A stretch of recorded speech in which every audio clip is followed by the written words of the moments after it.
یہ ان کے شب و روز جب اللہ رسول کی محبت میں گزرتے تھے تو ان کی نیندوں میں جو خواب ہوتے تھے وہ بھی اللہ کی اور رسول اللہ کی قربت میں گزرا کرتے تھے۔ امام بخاری کہتے ہیں میں نے خواب دیکھا رسول پاک صلی اللہ علیہ وآلہ وسلم کو میں پنکھا جول رہا ہوں اور ایک مکھی بار بار حضور کے قریب آتی ہے، میں اسے دور بھگا دیتا ہوں۔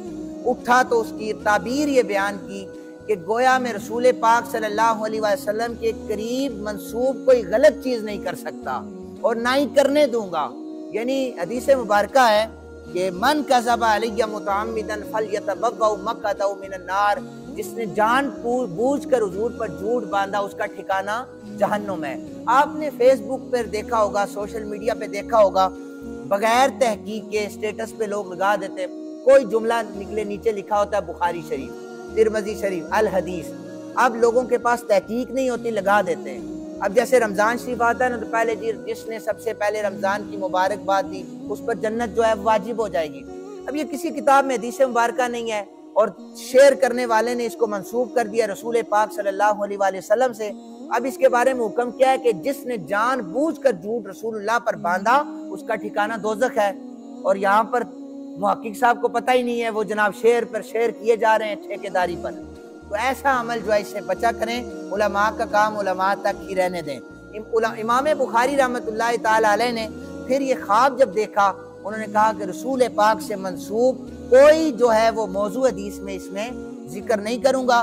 یہ دو وجوہات علماء نے بھی بیان کی ہیں، امام بخاری نے بھی بیان کی ہیں۔ اس کے بعد علماء نے جب بخاری شریف کا مطالعہ کیا، انہوں نے لکھا کہ اصل میں بخاری شریف جو لکھی گئی ہے مسائل کا استنباط کیا گیا احادیث سے، احادیث کے ذریعے سے فقہی مسائل کا استنباط کیا گیا ہے۔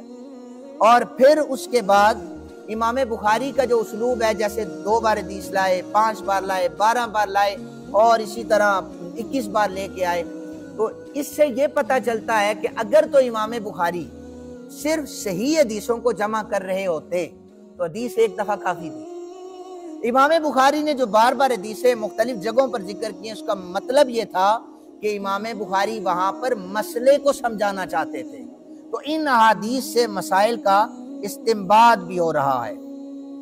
جامعہ اس کتاب کا نام شروع ہے، الجامع۔ حدیث کی اس کتاب کو کہا جاتا ہے جس میں 8 مخصوص عنوانات پر گفتگو کی جائے، وہ ذکر کیے جائیں۔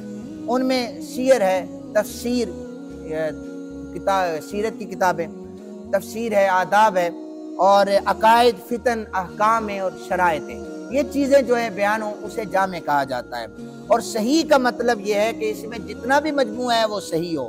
المختصر من امور رسول اللہ صلی اللہ علیہ وآلہ وسلم کا مفاد یہ ہے اس میں رسول پاک کے اقوال کو نقل کیا گیا ہے، اس میں افعال کو نقل کیا گیا ہے، آپ کی صفات اور ایام سے متعلق جتنی روایات ہیں اس میں نقل کی ہیں۔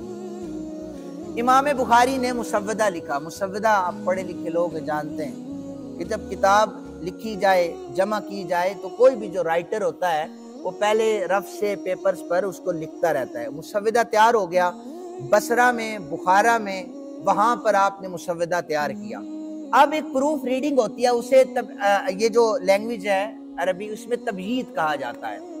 امام بخاری نے جب پروف ریڈنگ کی نا کہ کانٹ چھانٹ کر دوں آپ، تو وہ پروف ریڈنگ روضہ رسول کے سامنے بیٹھ کر کی ہے، روضہ رسول پاک صلی اللہ علیہ وسلم کے سامنے بیٹھ کر کی ہے۔ اور پھر آپ کو یہ بتاتا چلوں کہ امام بخاری خود بھی رسول اللہ کے منظور نظر ہیں اور ان کی کتاب بھی رسول اللہ کی بارگاہ میں مقبول ہے۔ وہ کیسے ہے کہ بہت بڑے محدث ہیں، ابو زید ان کا نام ہے، ابو زید مروزی رحمۃ اللہ تعالی علیہ، کہتے بیت الحرام میں سو رہا تھا اور مجھے وہاں پر خواب میں رسول پاک صلی اللہ علیہ وآلہ وسلم کی زیارت ہو گئی۔ میرے آقا کریم صلی اللہ علیہ وآلہ وسلم نے مجھے فرمایا، ابو زید شافی کی کتابیں پڑھنا چھوڑو، وہ شافی تھے، شافی کی کتابیں پڑھنا چھوڑو اور اب میری کتاب کو پڑھنا شروع کرو، میری کتاب کو پڑھنا شروع کرو۔ اور یہ آپ لوگوں کا اعزاز ہے کہ آپ رسول اللہ کی کتاب کو آپ سن رہے ہیں اور ہم پڑھ رہے ہیں۔ فرمایا میری کتاب کو پڑھو۔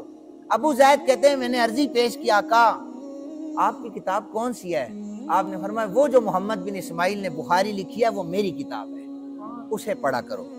اور پھر اس کے بعد محدثین نے لکھا ہے کسی انسان پر کوئی مشکل آ جائے، وہ یہ نیت کر لے کہ میں بخاری شریف کو پڑھوں گا، اللہ اس کی مشکل کو دور فرما دیتا ہے۔ اور پھر علماء نے لکھا ہے کہ اگر کوئی کشتی میں سوار ہے، بخاری شریف کی حدیث پڑھنے کی نیت کرے، اللہ کشتی کو ڈوبنے سے بچا لیتا ہے۔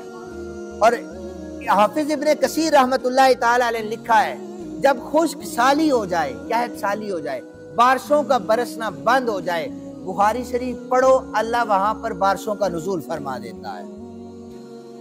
آپ نے جو شرائط لکھی ہیں وہ انتہائی سخت ہیں۔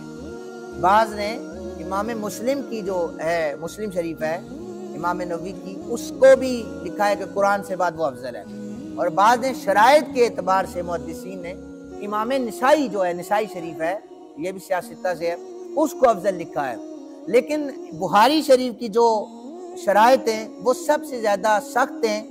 آپ نے لکھا ہے کہ یہ جو حدیثیں آپ نے لی ہیں، اس میں آپ نے اپنے شیخ سے جن سے حدیث لی ہے لے کر صحابی تک جتنے راوی درمیان میں آتے تمام کے تمام ثقہ ہوں، ثقہ راوی ہوں۔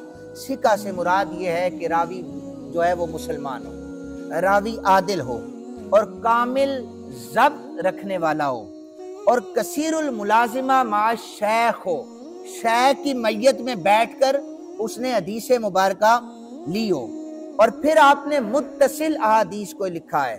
متصل کا مطلب ہے کہ جب کوئی راوی حدیث پاک بیان کرتا ہے وہ کہتا ہے سمعتو فلانا، یعنی میں نے سنا ہے، یا حدثنا کے لفظ کو استعمال کرتا ہے، ایسے راویوں سے آپ نے حدیث مبارکہ کو لیا ہے۔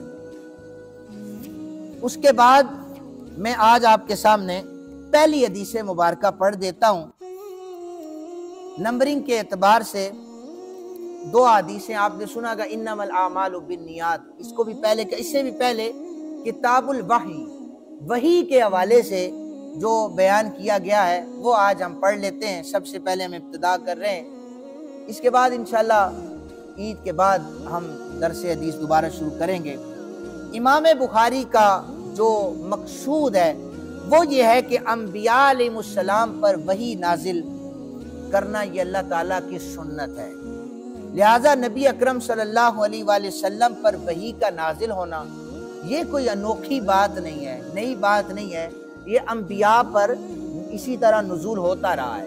اب یہ وحی کا بیان شروع ہے، وحی کے اعتبار سے۔ اب امام بخاری کا ایک اور اسلوب یاد رکھیں، جب بھی کوئی حدیث پاک لے کے آئے اس کا استدلال سب سے پہلے قرآن پاک سے کیا ہے، سب سے پہلے قرآن پاک سے کیا۔ امام بخاری نے آیت سورہ نساء سے اس کا استدلال کیا، اِنَّا أَوْحَيْنَا إِلَيْكَ كَمَا أَوْحَيْنَا إِلَى نُوحٍ وَالنَّبِيِّينَ مِن بَعْدِهِ۔ اللہ عز و جل فرماتے ہیں، اے رسول معظم، بے شک ہم نے آپ کی طرف وحی نازل فرمائی